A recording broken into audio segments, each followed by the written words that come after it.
The International Criminal Tribunal for the former Yugoslavia is now in session. L'audience du tribunal pénal international pour l'ex-Yougoslavie est ouverte. Please be seated.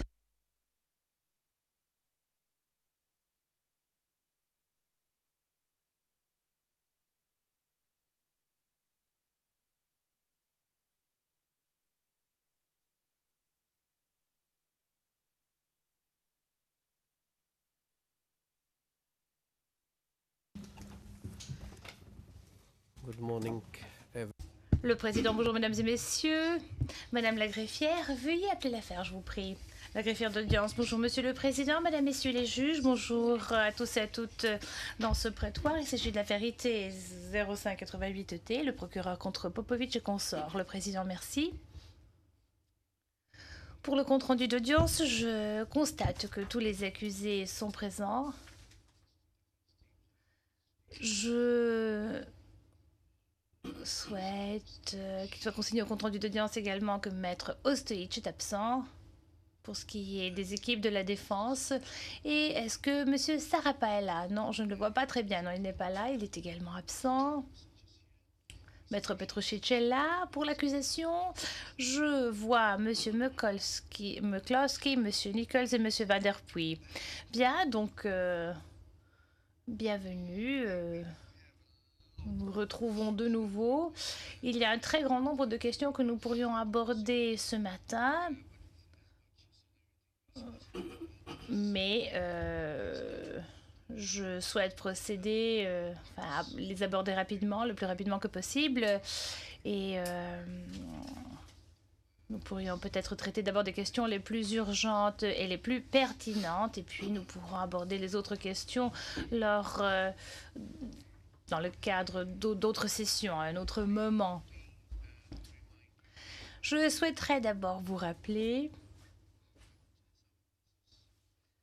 et insister sur le fait que vous avez une obligation, conformément à notre ordonnance concernant la présentation des éléments de preuve et le comportement des parties au cours de la présentation des moyens à charge, ordonnance qui a été rendue le 26 mai, et conformément au paragraphe 3A de cette ordonnance, vous devez, dans les 7 jours à la suite de la remise de la liste des témoins pour le mois de juin dans l'affaire Popovic, l'accusation et les autres équipes de la défense doivent, selon cette règle, fournir un total du temps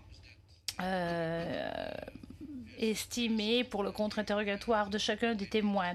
Mais je crois que les parties n'ont pas toutes compris exactement la procédure. Certains d'entre vous nous avaient, ou plutôt avaient envoyé un courriel aux juristes hors classe. L'accusation a donné une évaluation provisoire du temps pour le dont ils ont besoin pour le contre-interrogatoire.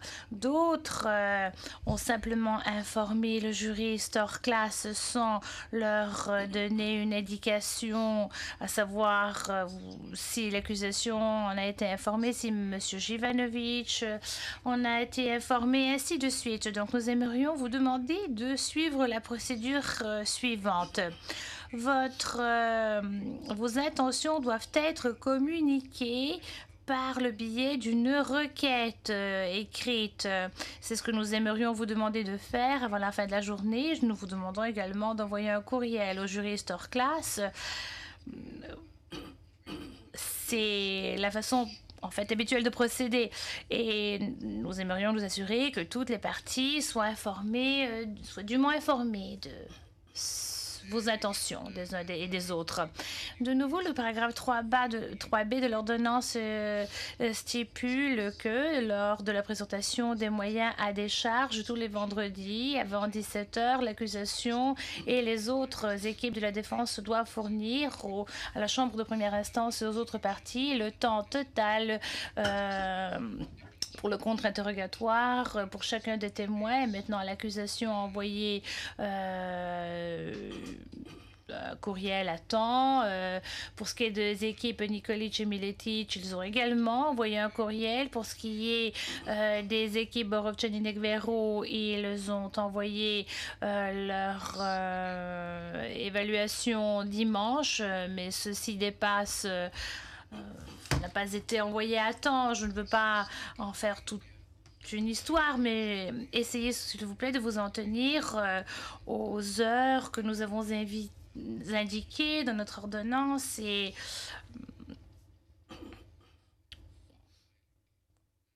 de nous informer par le biais d'une requête écrite.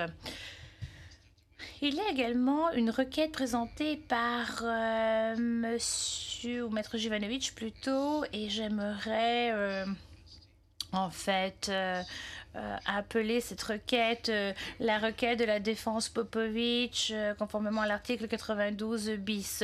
Nous allons rendre une ordonnance orale. Le 19 mai 2008, l'équipe de la défense Popovic a déposé une requête confidentielle relative aux éléments, au versement dossier des éléments de preuve conformément à l'article 92 bis. Selon cette requête, on propose de faire admettre des déclarations de 6 témoins sans contre-interrogatoire. Cette requête semble être modifiée conformément à la chambre de première instance, ou à la demande de la chambre de première instance par maître Jivanovic, et il nous a donné une heure approximative, une estimation en fait du temps dont il aura besoin pour le contre-interrogatoire le 23 mai 2008.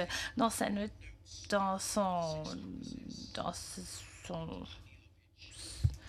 soumissions, l'équipe Popovic nous indique que l'un des 6 témoins, M. Danilovic, témoignera comme témoin viva voce. C'est un témoin pour Pandurevic. Popovic dit également qu'il proposera de convertir un autre témoin qui s'appelle Vukicevic et de lui accorder un statut viva voce sur la base de l'opposition initiale présentée par l'accusation. L'équipe de la défense Popovic semble également dire qu'ils appelleront un autre témoin qui fait partie de cette liste, c'est le témoin Illich, et il sera également converti en témoin viva voce.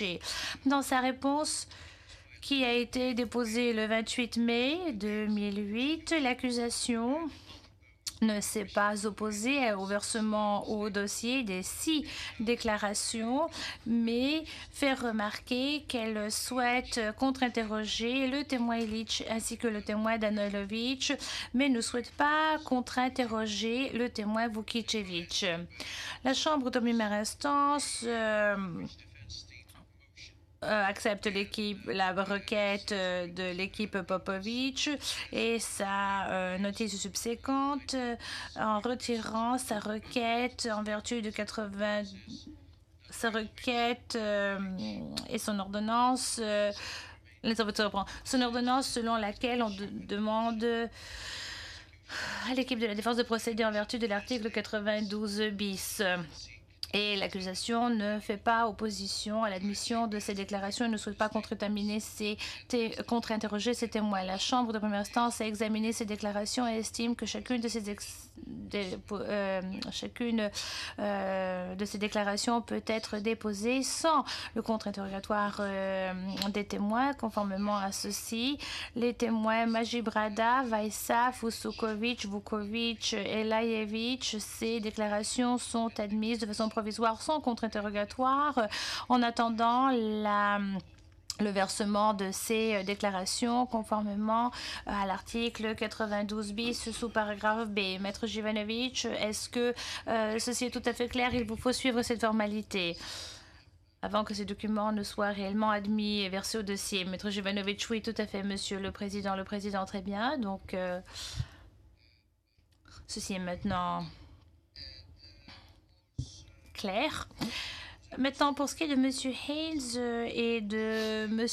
McCloskey, l'accusé Pandurevic a déposé une requête le 26 mai 2008 selon laquelle on demande la modification de la liste 65 terres en ajoutant un document à cette liste. Plus tard, 3 jours plus tard, le 29 mai, l'équipe de la défense de Popovic a déposé une requête similaire demandant de modifier la liste des témoins 65 terres concernant 5 pièces concernant les témoins dont je ne vais pas mentionner le nom ici aujourd'hui. Si j'ai bien compris, et l'information qu'a reçue la Chambre de première instance, sur la base de l'information qu'a reçue la Chambre de première instance, est la suivante. L'opposition ne fait pas objection à ces 2 requêtes. Je mentionne seulement ceci. Ensuite, nous allons faire valoir ou accorder en fait ces 2 requêtes. Monsieur McCloskey, oui, tout à fait. Monsieur Adjus, oui, en fait, je vous demande de le confirmer au compte-rendu d'audience, non pas que je vous les vérifie. Donc, vous ayant entendu, Monsieur McCloskey, nous allons faire droit aux 2 requêtes que vous avez présentées, eu égard au fait que nous estimons qu'elles sont justifiées, qu'il n'y a pas d'opposition faite par l'accusation. Maintenant, lorsque nous avons tenu la défense préalable à la présentation des moyens à décharge, vous vous rappellerez que nous avons parlé de certains problèmes qui existaient entre l'accusation et l'équipe de la défense de M. Popovic, à savoir si l'équipe Popovic a fourni à l'accusation les résumés conformes 65 terres. On m'a informé, de nouveau, je vous demanderai de me le confirmer, qu'un accord a été que les 2 sont parvenus à un accord et que l'accusation n'a plus de raison pour maintenir leur objection qu'ils ont fait remarquer à la Chambre de première instance. Est-ce que c'est exact, Monsieur McCloskey? Monsieur McCloskey, c'est tout à fait juste, Monsieur le Président. Il n'y a plus d'objection. Le Président, j'imagine que vous allez retirer formellement cette objection. Vous pouvez le faire maintenant oralement si vous le souhaitez, Monsieur McCloskey. Oui, certainement. Donc, je retire l'objection. Le Président, très bien, merci. Je crois que nous avons maintenant couvert les questions les plus urgentes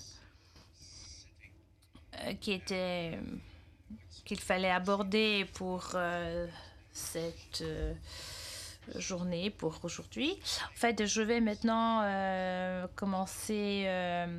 Je vais plutôt vous parler d'une autre chose tout à l'heure, mais Maître Jivanovic, je vois que vous vouliez nous dire quelque chose, mais je vois également que Maître Fauveau s'est levé. Oui, je vous écoute. Merci, Monsieur le Président. Mais je voudrais vous dire que j'ai informé mon collègue Maître Jivanovic que j'aurai une intervention très brève avant qu'il commence sa déclaration liminaire. Il s'agit de l'ordonnance concernant l'ordre de contre-interrogatoire. Donc je voudrais demander, avant que le premier témoin commence à témoigner, une petite clarification de cette ordonnance. Conformément à cette ordonnance, les parties qui ont déjà contre-interrogé le témoin peuvent avoir un contre-interrogatoire complémentaire lorsque un nouveau sujet surgit lors de l'interrogatoire du procureur.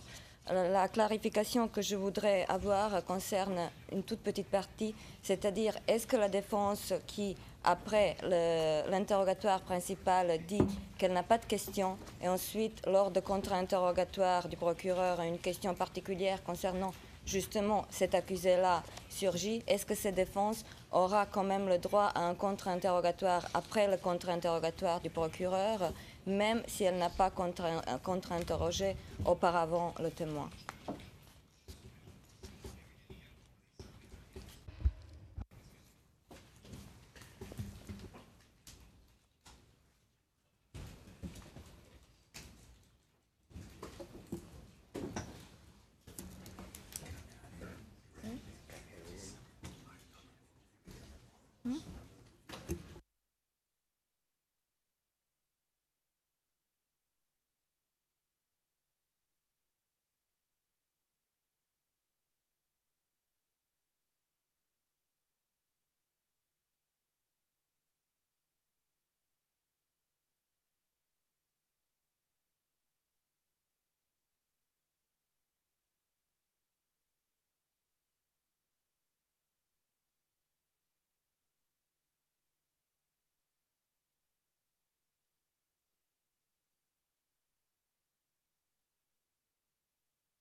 We are not going.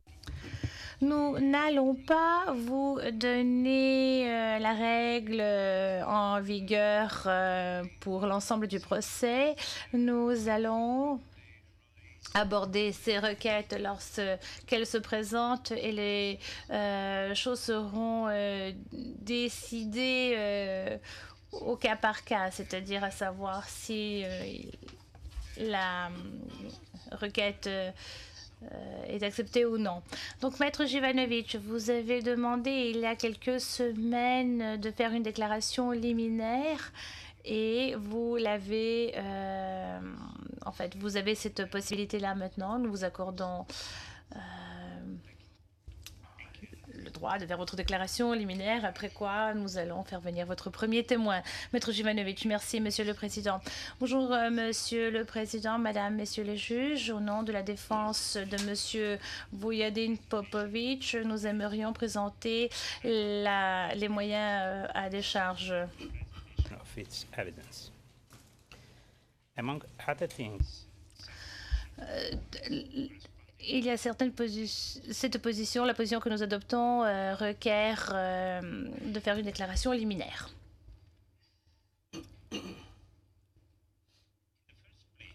D'abord, même si nous avons obtenu la lumière verte pour faire appel de la décision lors le rappel de la décision, j'aimerais vous dire de quelle façon, en audience publique, pourquoi tout ceci a causé préjudice à mon client. Mais en faisant cela, je ne vais pas élaborer, je ne vais pas parler des faits et je ne vais pas présenter également d'arguments juridiques puisque ce sera fait dans le cadre de notre appel. Mais dans l'intérêt de la justice et pour respecter le droit de mon client à un procès juste et équitable, ceci me pousse à résumer très brièvement l'impact très sérieux quel était le préjudice en fait qui a été causé à mon client. 5 semaines après la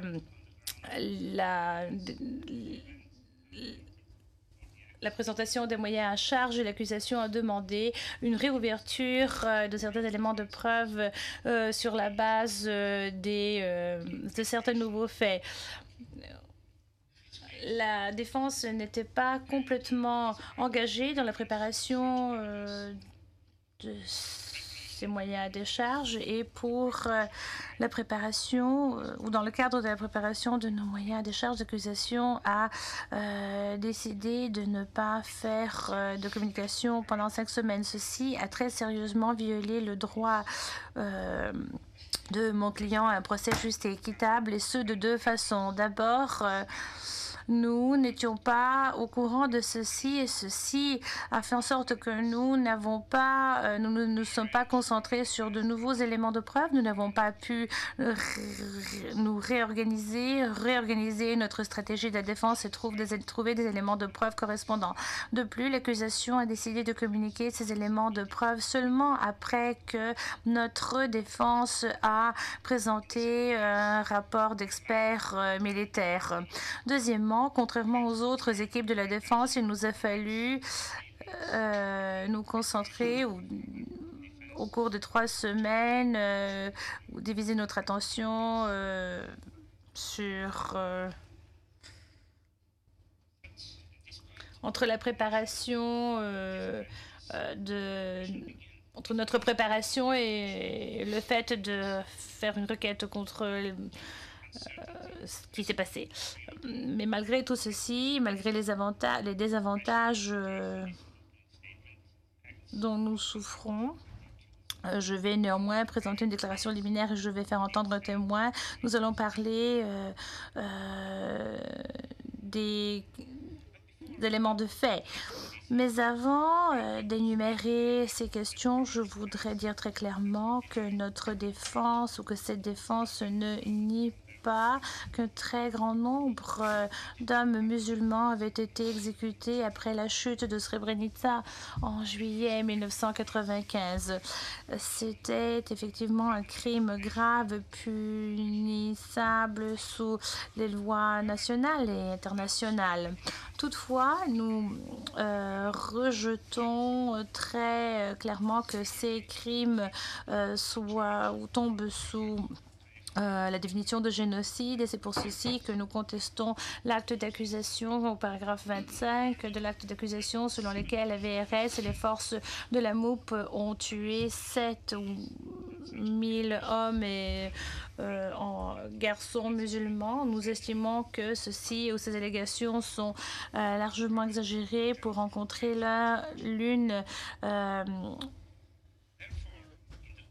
des clauses pour définir ces crimes comme crimes de génocide.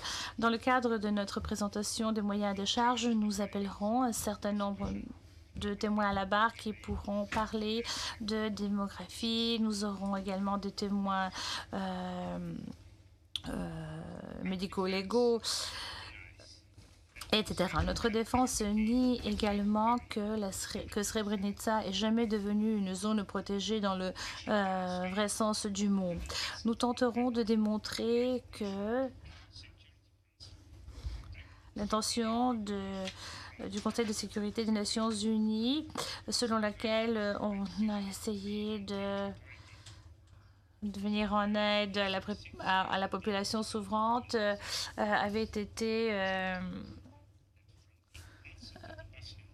prévenu par la décision B et H des autorités, et nous prouverons que Srebrenica a été le point focal dans le cadre de l'organisation des offensives subversives pour ce qui est des cibles militaires de la Republika Srpska. Nous documenterons que les autorités de la BIH ont empêché les civils musulmans, aux civils musulmans de partir de l'enclave, empêchant tous ces derniers de sortir, empêchant et punissant les citoyens qui voulaient sortir. Nous démontrons que ceci avait été fait pour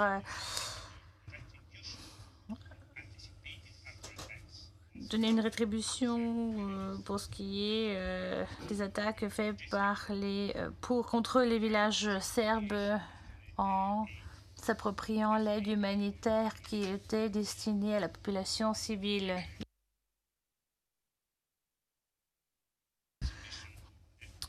Nous ferons valoir que la VRS avait pleinement le droit de neutraliser.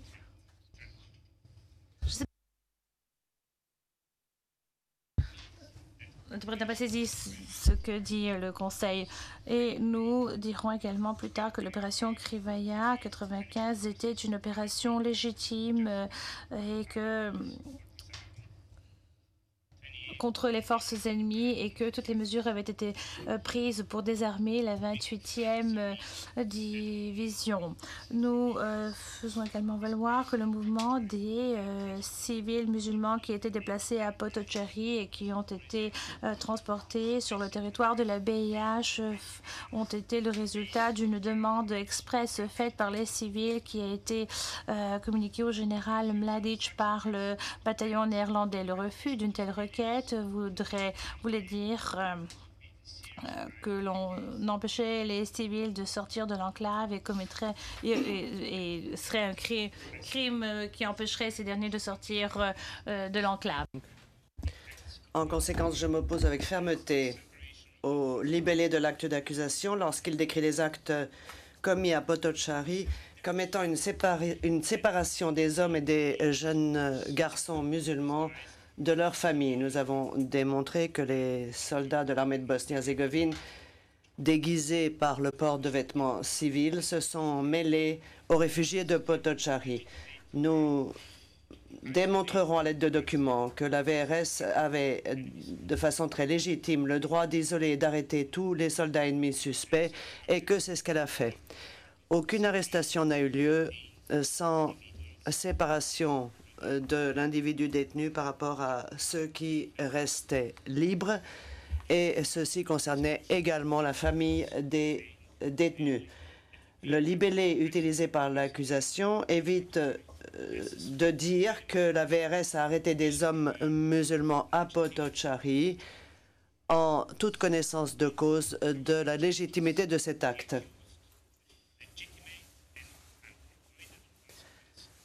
En dépit de cela, l'accusé est se voient reprocher les conséquences légitimes et inévitables de tels actes, à savoir de la séparation des personnes arrêtées par rapport aux personnes demeurant libres.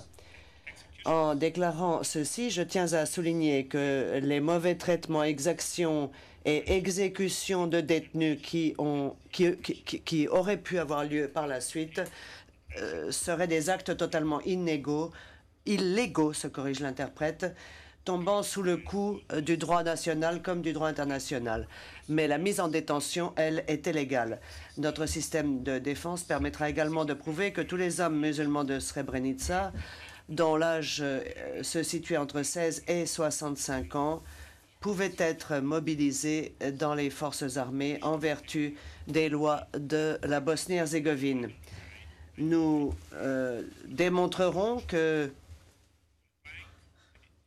ces hommes musulmans ont quitté Srebrenica le 11 juillet 1995 pour se rendre à Jaglici et Suchniari en exécution des ordres des institutions compétentes de Srebrenica. À l'appui de cette affirmation, je montrerai la composition de la brigade dépendant du 8e groupe opérationnel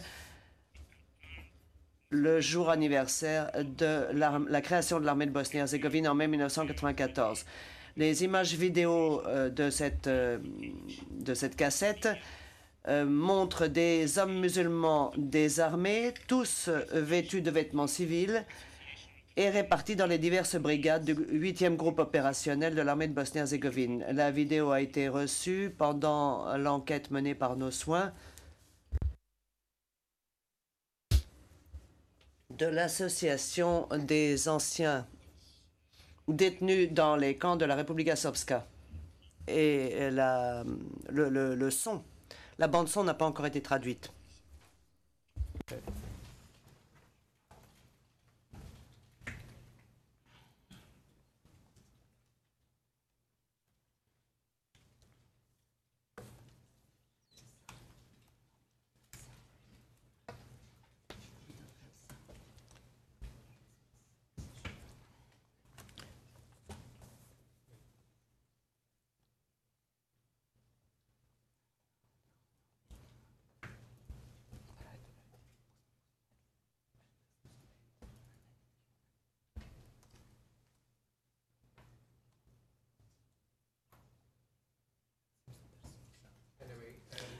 Do you want to proceed with... Le Président, souhaitez-vous poursuivre la diffusion de cette séquence?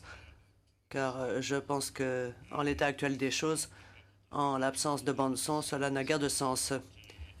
La défense, oui, en effet, la bande-son ne fonctionne pas, mais en tout cas, ce que montrent ces images vidéo, ce sont ces brigades où l'on ne voit que des hommes en civil qui sont présentés comme divers membres des brigades. Le Président, vous présenterez donc cette séquence en temps utile? La défense, oui, Monsieur le Président.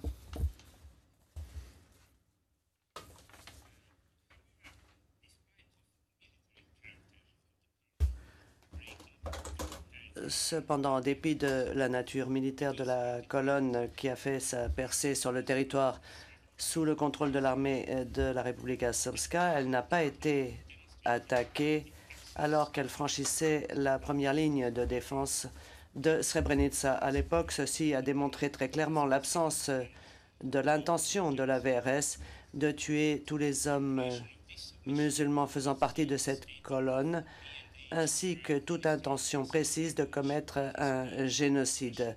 À l'appui de cette thèse, vous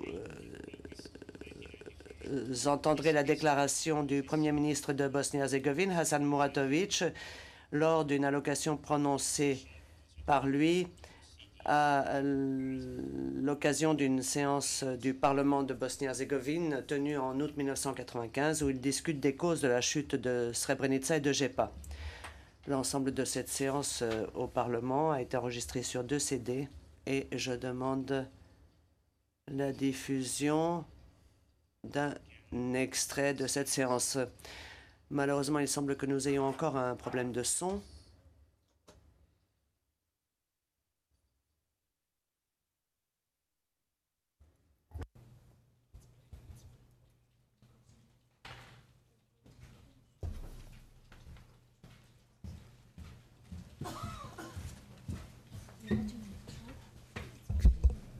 Excuse me, may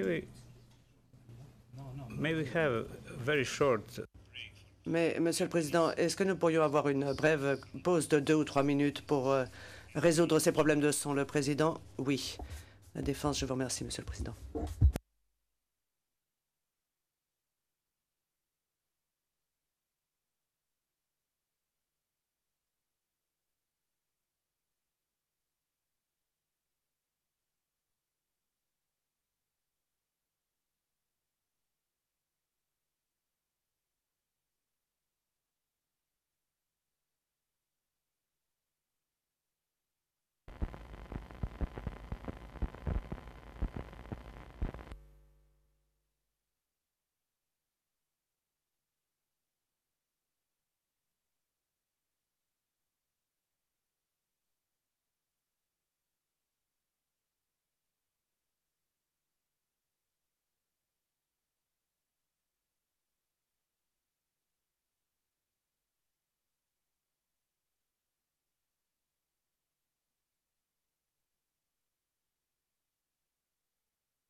u šatera se zaostalivaju ukupni rezultata u borbi protiv agresora, komandant 282. Istre Bosanske partije brigade.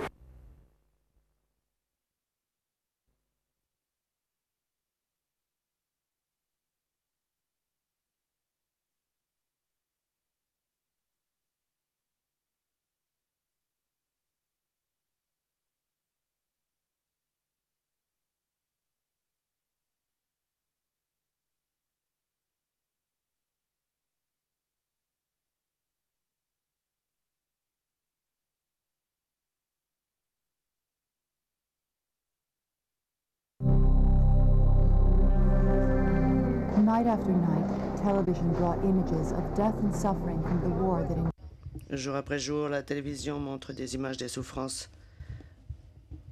de l'ex-Yougoslavie. L'appui aux séparatistes croates est démontré par Anton. L'interprète n'a pas entendu le nom qui suivait.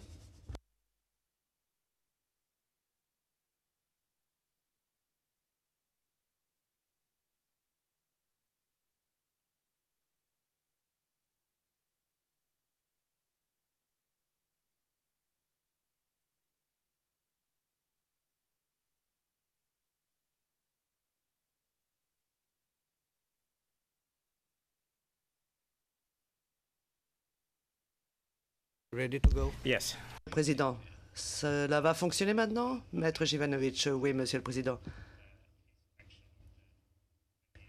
Bien, alors, nous revenons à cette inspection des unités de la 28e division.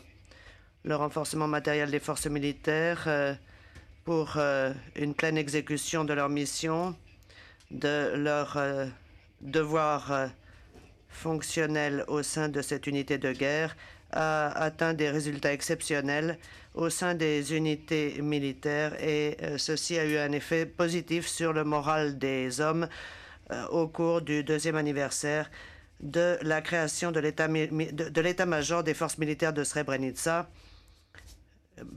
connu aujourd'hui sous le nom de commandement du 8e groupe opérationnel de Srebrenica, 2e corps de l'armée de Bosnie-Herzégovine. Donc, j'approuve l'incorporation de et suivent un certain nombre de noms propres.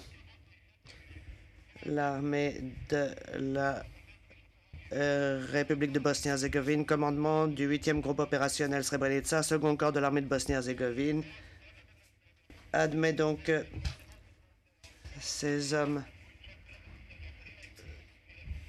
dans ses rangs. Thank you. I just like to let the chamber. Maître Jivanovic, je tiens à dire à la Chambre que nous avons remis la transcription en BCS de cette séquence vidéo. Note de l'interprète. Interprétation officieuse néanmoins. Suite du propos de Maître Jivanovic. Il s'agissait donc de l'inspection de la 282e brigade. Nous avons d'autres séquences vidéo du même genre concernant les autres brigades de la 28e division, mais nous n'allons pas en diffuser les images pour gagner du temps. J'espère que nous pourrons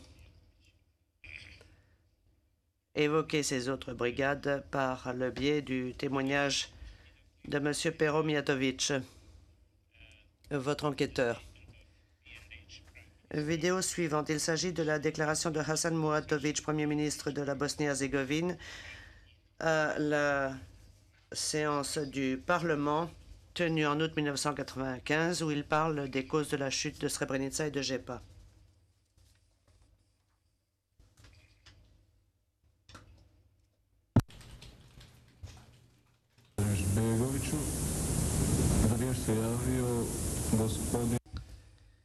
Monsieur Hasan Muhatovic, Premier ministre, aimerait prendre la parole.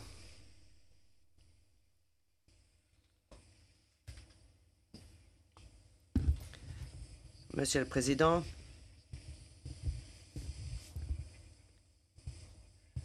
chers représentants, Mesdames et Messieurs, permettez-moi brièvement de préciser un certain nombre de points. Fin de citation. Maître Jivanovic, Monsieur Muhatovic vient d'être identifié sur ces images et je demande maintenant un autre extrait de cette vidéo. Démarrant au code temps 21 minutes 47 secondes.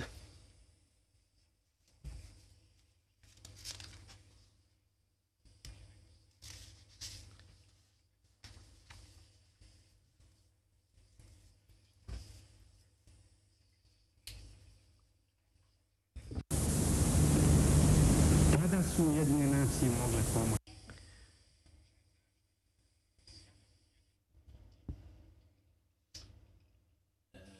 Jedno pitanje koje nije raščišćeno. Da li je Da li su Akashi i Žana Cet extrait n'a pas été remis aux interprètes en transcription écrite et le son est absolument inaudible.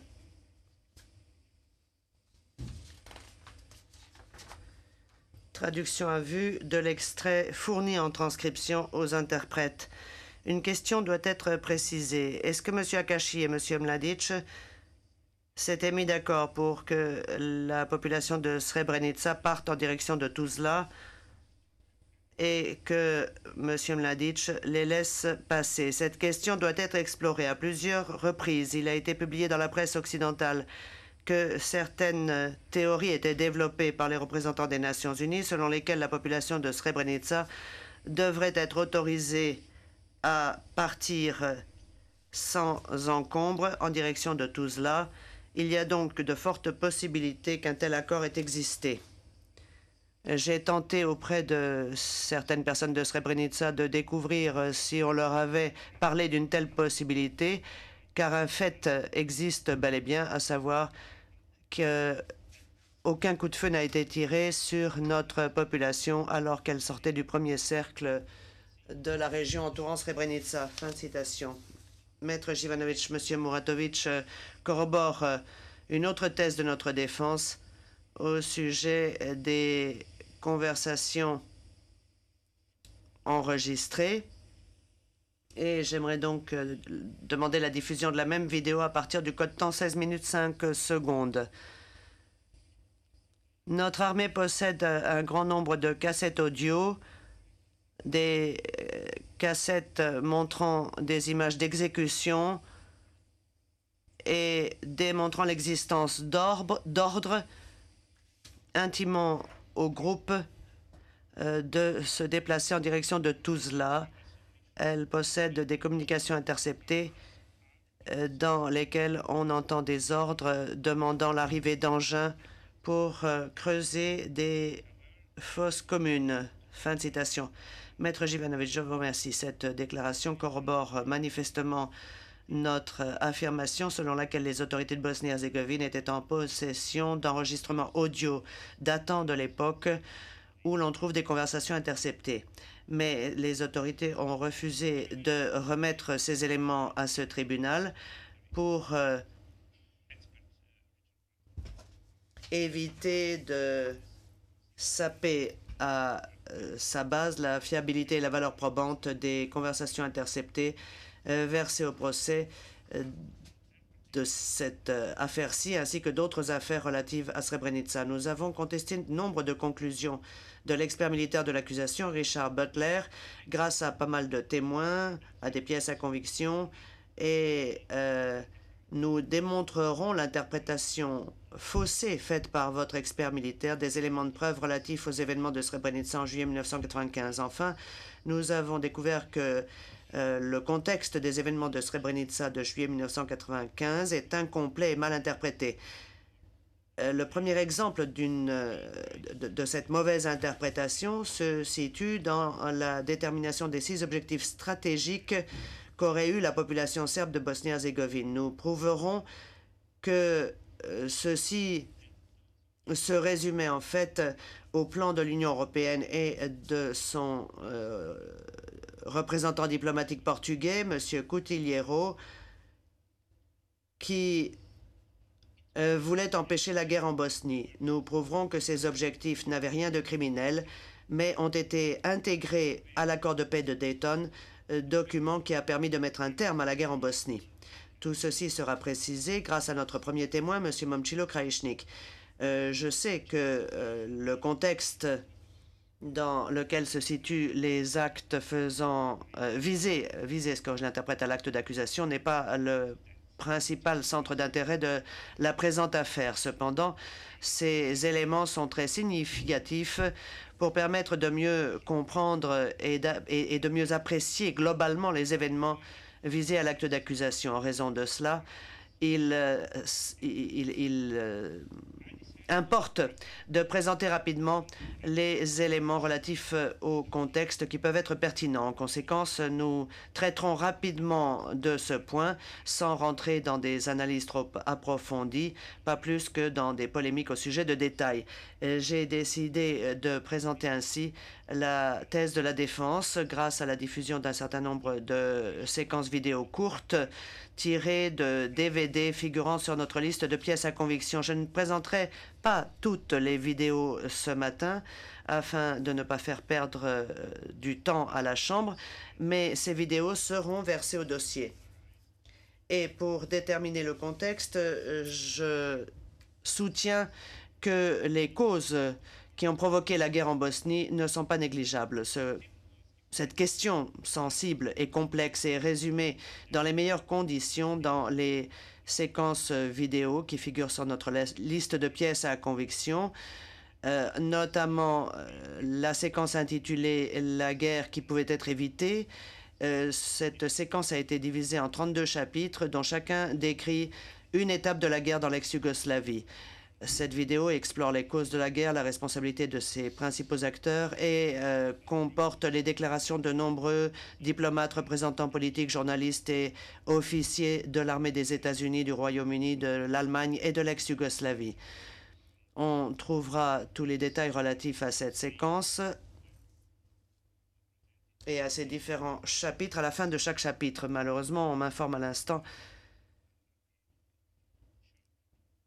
que la régie n'est pas en mesure, pour des raisons techniques, d'assurer la diffusion de ces images dans l'immédiat.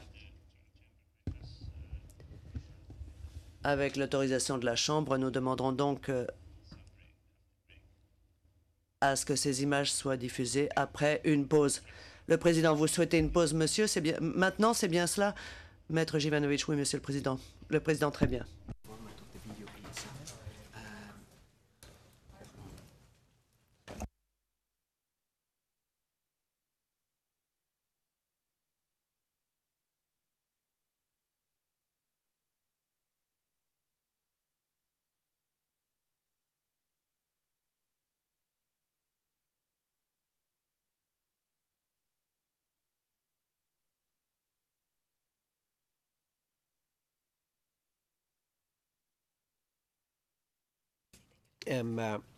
We have a logistical problem.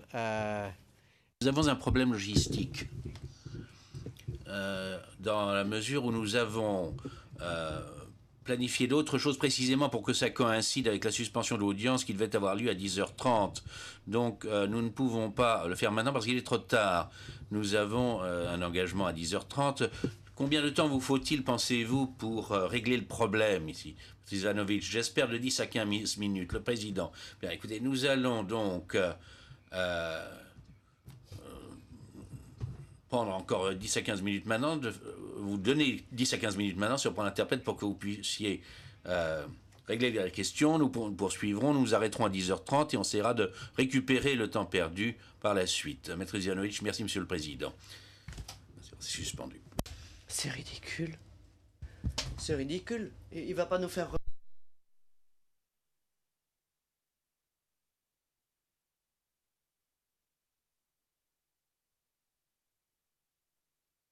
All rise. Veuillez vous lever.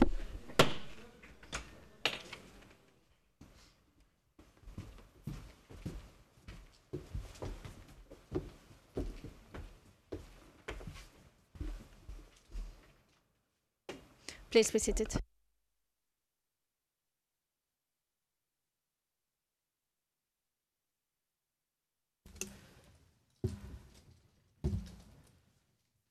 Mr. Jivanovic. Le Président Maître Jivanovic, avez-vous résolu les problèmes techniques qui se posaient à vous? Maître Jivanovic, oui, le Président. Très bien. Maître Jivanovic, je vous présente mes excuses, Monsieur le Président. Le Président, ce n'est pas nécessaire. Ce n'est pas nécessaire. Malheureusement, ce genre de choses arrive. Je vois Monsieur Nikolic debout. Monsieur Nikolic, bonjour, Monsieur le Président, et excusez-moi d'interrompre, mais j'ai simplement remarqué l'absence de Maître Haynes. Je ne sais pas si vous l'avez remarqué, Monsieur le Président. Le Président, oui, Maître Haynes est absent. Je voulais également faire inscrire son nom en tant qu'absent pendant cette première partie de l'audience. Et j'indique aussi que M. Mitchell est entré dans le prétoire du côté de l'accusation. Nous pouvons donc maintenant procéder. Because Mr. Sarapa is absent too. Maître Sarapa est absent également, n'est-ce pas, aujourd'hui, malheureusement. Bien, Monsieur Pandorovitch.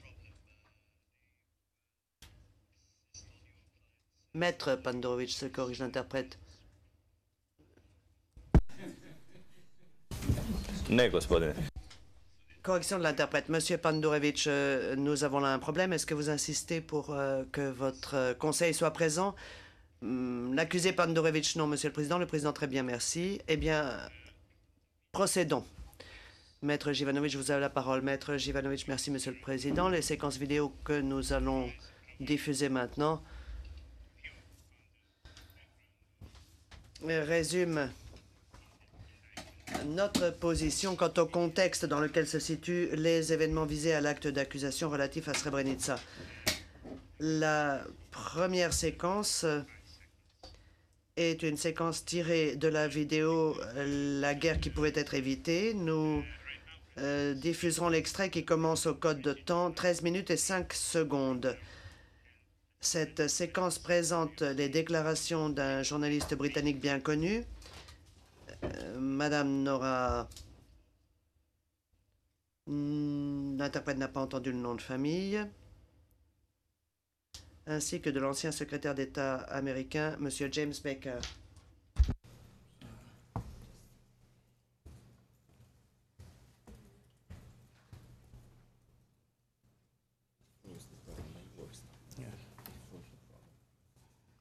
Les interprètes indiquent ne pas être en possession de la transcription de la bande-son de cet extrait.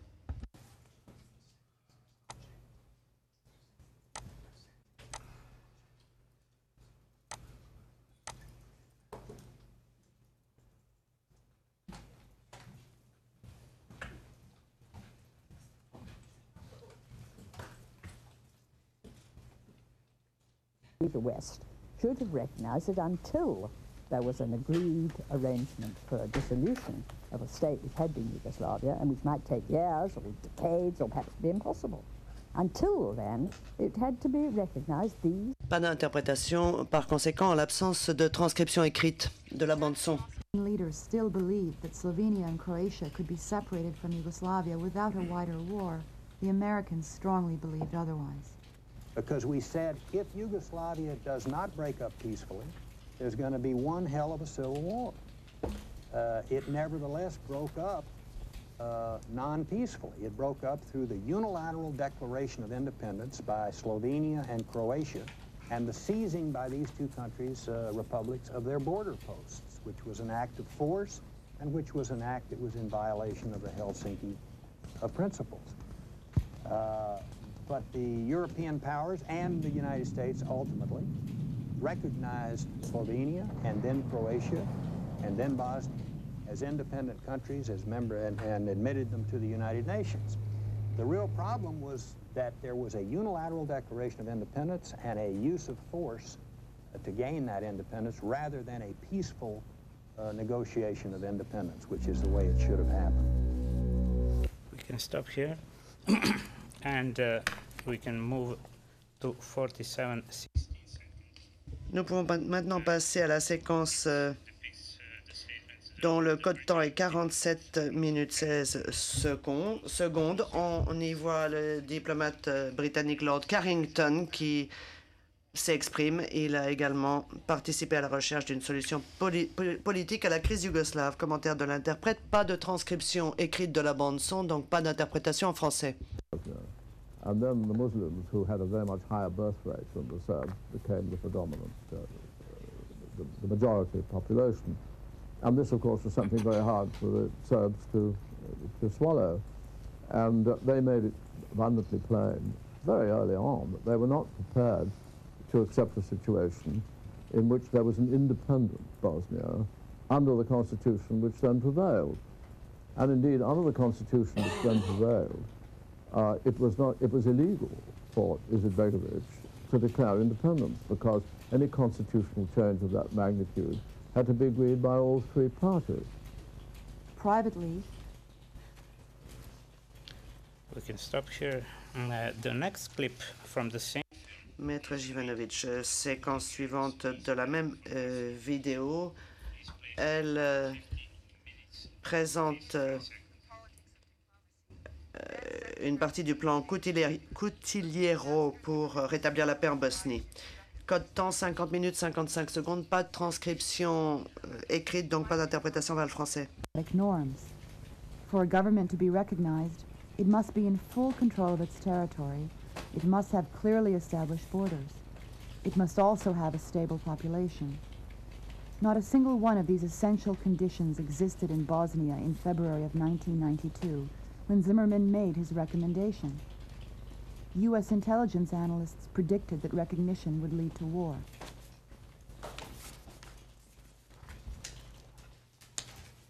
For the record, Mr. Haynes. Le président. Pour le compte-rendu, je signale que Maître Haynes est entré dans la salle d'audience. Maître Haynes, je voudrais présenter mes excuses aux membres de la Chambre et à Maître Jivanovic. Je suis désolé. La vidéo reprend. We did have some different opinions in early 1992, as the Americans supported the recognition of Bosnia, whereas we, the Europeans, believed that we should first establish a framework for the whole region. So basically the policymakers ignored the analysts, and by late January, early February, U.S. policy had come around to the view that we would recognize Bosnia, and we wanted the Europeans to recognize Bosnia along with us. So from mid-February on, we were pushing the Europeans hard to recognize Bosnia, and we were thinking about how we would do that and have the U.S. recognize Croatia and Slovenia at the same time. With American support, recognition of a separate Bosnian state was now inevitable. Lord Carrington tried to avert disaster by appointing Portuguese President José Cutiliero to find common ground among the Serbs, Muslims, and Croats before an independent Bosnia was recognized. I asked him to go to Sarajevo and to Lisbon and to have talks about with the three parties in Bosnia to see whether or not some agreement could be reached with a unitary state. I mean, an independent Bosnian state, but in some sort of federal idea in which you've got the three communities to agree. The Bosnian Serbs, Croats, and Muslims all signed the pact known as the Lisbon Agreement on March 18, 1992. This set up a central government of Bosnia-Herzegovina and 3 ethnic cantons on the model of Switzerland. It was the last chance, I think, of trying to preserve Bosnia before the war broke out in earnest. If the Lisbon Plan had been adopted, British author and BBC journalist Misha Glenny wrote later, the war in Bosnia probably would not have happened. But 2 days after signing it, following a meeting with American Ambassador Warren Zimmerman, Izetbegovic changed his mind and disavowed his signature. Izetbegovic turned around and reneged, as he's reneged on other things. Zimmerman later acknowledged to David Binder of the New York Times that Izetbegovic had reluctantly signed the agreement to gain European recognition. More than a year after the bloodshed began in Bosnia, Zimmerman also admitted that the Lisbon Plan was not bad at all, but recalls telling Izetbegovic, if you don't like it, why sign it? Zimmerman told Izetbegovic, look, why don't you wait and see what the U.S. can do for you, meaning we'll recognize you and then help you out. So don't go ahead with the Lisbon Agreement, don't accept the Cutiliero Plan, and just hold out for some kind of unitary Bosnian state. So this is a major turning point in our diplomatic efforts. The American administration made it quite clear that they thought that the proposals, the Cutiliero and my proposals, were unacceptable. With no agreement amongst the Muslims, Serbs, and Croats, and with all sides mobilized for war, the European community voted, as the U.S. insisted, to recognize Bosnia on April 6th, along with Slovenia and Croatia. This act, Roger Cohen of the New York Times later wrote, was as close to criminal negligence as a diplomatic act can be. Indeed, international recognition and the outbreak of the Bosnian War were simultaneous. The world put light to the fuse. Thank you. We can stop here. Zdanovic, merci beaucoup. On peut arrêter la vidéo ici. Nous allons également contester les fausses interprétations des événements qui ont été données pour le printemps 1992, lorsque les forces militaires serbes de Bosnie ainsi que les forces paramilitaires serbes de Bosnie auraient attaqué et occupé des villes, des villages, y compris Bijeljina et Zvornik. L'accusation n'a pas tenu compte d'un fait pertinent, à savoir que les Serbes en Bosnie occupaient 70% des terres de Bosnie-Herzégovine en tant que propriété privée. Ils les avaient légalement. Je vais maintenant faire présenter une séquence vidéo pour corroborer cet argument. Ils sont bien connus des journalistes occidentaux et on peut retrouver leur nom dans le film précédent. Ça prendra moins d'une minute. Je voudrais vous demander de faire passer le code 1 heure 7 minutes 10 secondes. The fact is the Serbs have lived in that territory for 1,500 years.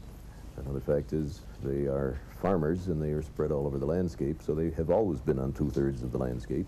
The statement that has become an absolute cliche that the Serbs have taken over 70% of Bosnia. Again, the underlying assumption is that there were no Serbs in Bosnia before the conflict started, when in reality, much of the land of Bosnia was Serb land before the fighting ever began. But the implication is that the Serbs dropped in from some other planet and just took over nearly 2/3 of the country. Thank you. And Zdanovic, merci.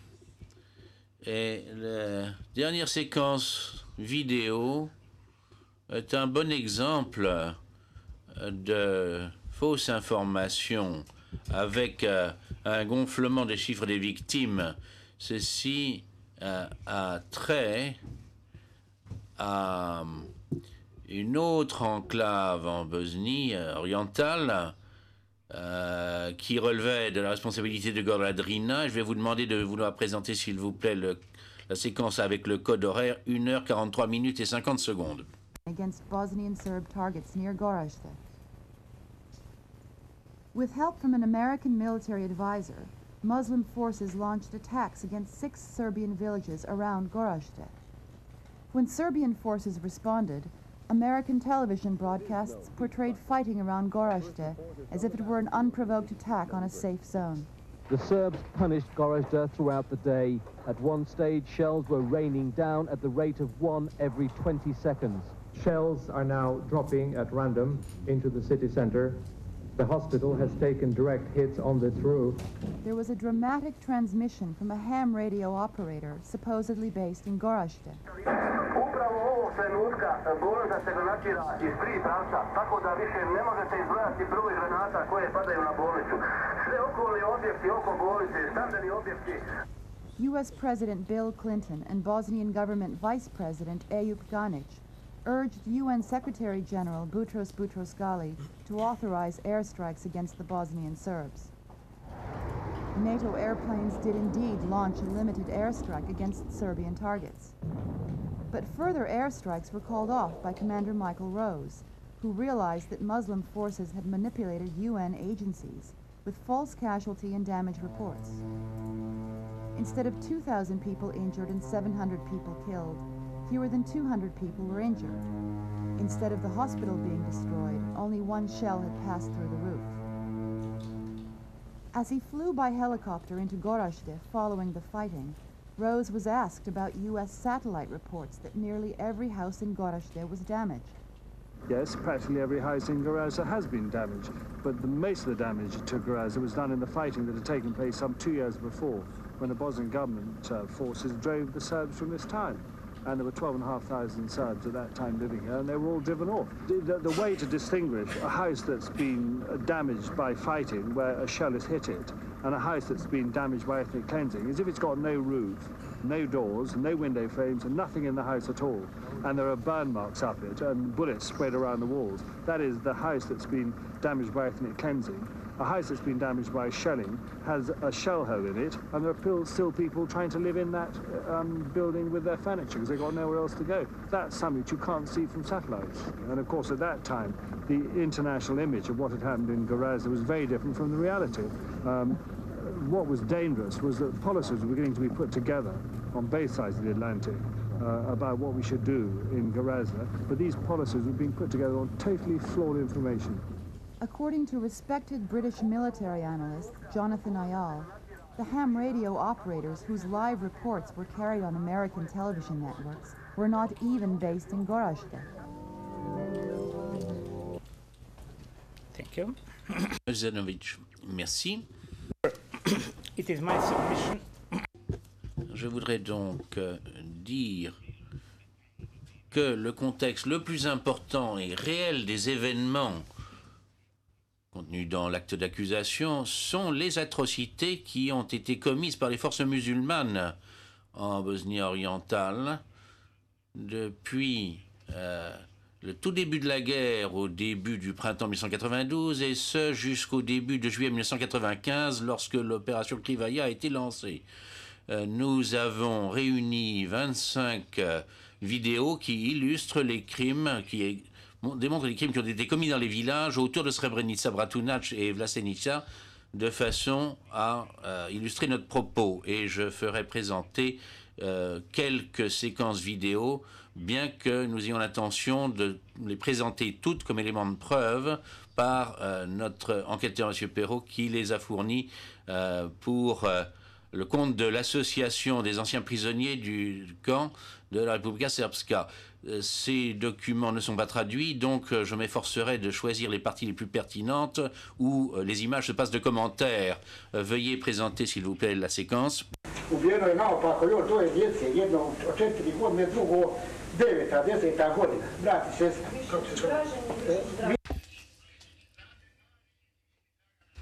En dehors de toutes ces victimes civiles, il y a aussi des femmes, des vieillards qui ont été tués et 2 enfants, l'un de 4 ans et l'autre de 9 ans, qui étaient frères et sœurs. Question, comment s'appelle-t-il? Réponse, Dragan et Dragana Višnić. Question, Dragana 4 ans, Dragana 9 ans. Une voix inconnue. Attends.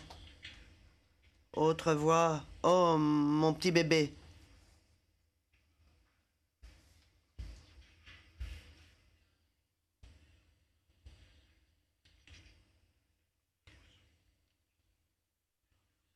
Autre voix, du calme, du calme.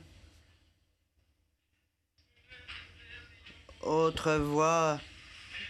Il lui a cassé la tête complètement.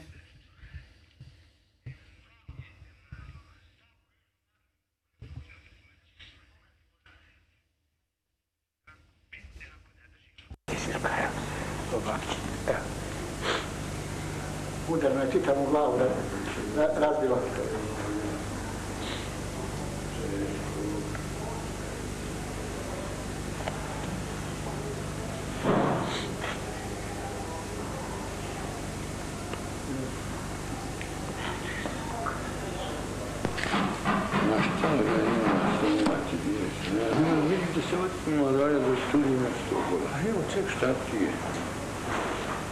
Okay, we can stop here. Zanovic, on peut arrêter la vidéo ici.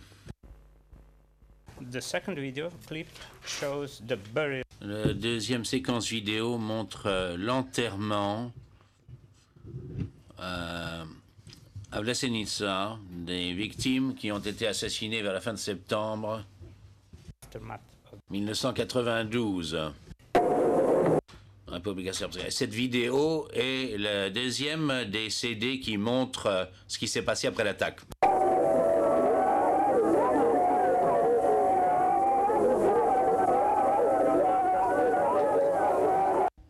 Pas de transcription écrite, donc pas d'interprétation vers le français.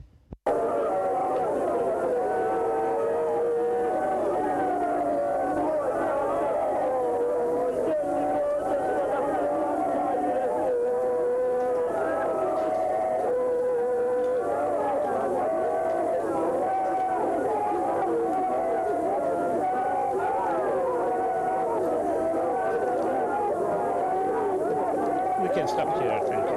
Zanovic, on peut arrêter ici. Sorry. And the last of... Et la dernière des séquences vidéo, non, excusez-moi, elle a été prise en mai 1995, juste un mois avant l'opération Krivaya 95. Elle montre un massacre qui a été commis pendant l'attaque et après l'attaque à Bordeaux le 7 mai 1995. Séquence vidéo.